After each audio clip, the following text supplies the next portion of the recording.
June 7th, 2021, our weekly cover crop check. We're just south of the Dodge County Fairgrounds on a Healthy Soil, Healthy Water farm participant. We're in week 53 on that first cover crop that was planted. We're going to talk about those cover crops in just a little bit, but we're on a whole year of alive cover crops for that first one planted. That second cover crop, which we don't have any alive right now, we're on week 31. So basically we had a half year of rye growing, which is the brown stuff, which is dead, and we had some vetch growing. So a half year of cover crop growing just on that second planted cover crop.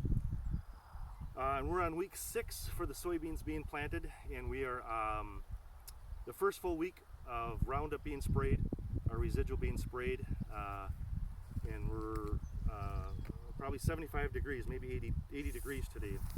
Okay, so let's look at some of the crops here, or let's look at some of the cover crops. So we got coming up, we actually got some buckwheat that's coming up. So here's a buckwheat plant. So this buckwheat is seeds that are growing from last year's cover crop. There's a buckwheat plant there, and there's a buckwheat plant there.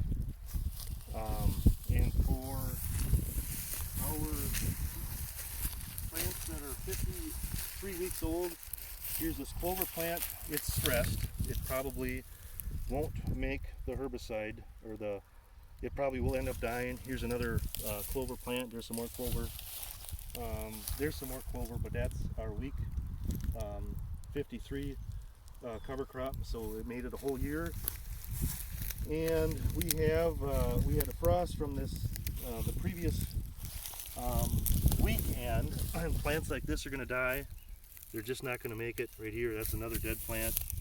Here's going to be another dead plant. The frost itself just was too much for it. We got crop response on the leaves. That's what this speckling is. And we've had a whole bunch of slug feeding, which is like what we have here. That's slug feeding, and the idea was as soon as we kill that rye, then the slugs would go and start feeding on the rye for a while. And then they're going to come back to the soybeans, but hopefully the beans will have a jump again. And one more crop that we got that's going to be coming, we can see, is this is going to be this grass crop. I'm pretty sure is going to be coming. We don't know how much it's going to be, but that'll be a crop that'll be in here as well too. So I'll shoot a video going down a soybean field, and it's all brown from the Roundup that was applied. We're on one full week, and a little bit of clover that we can see that's green.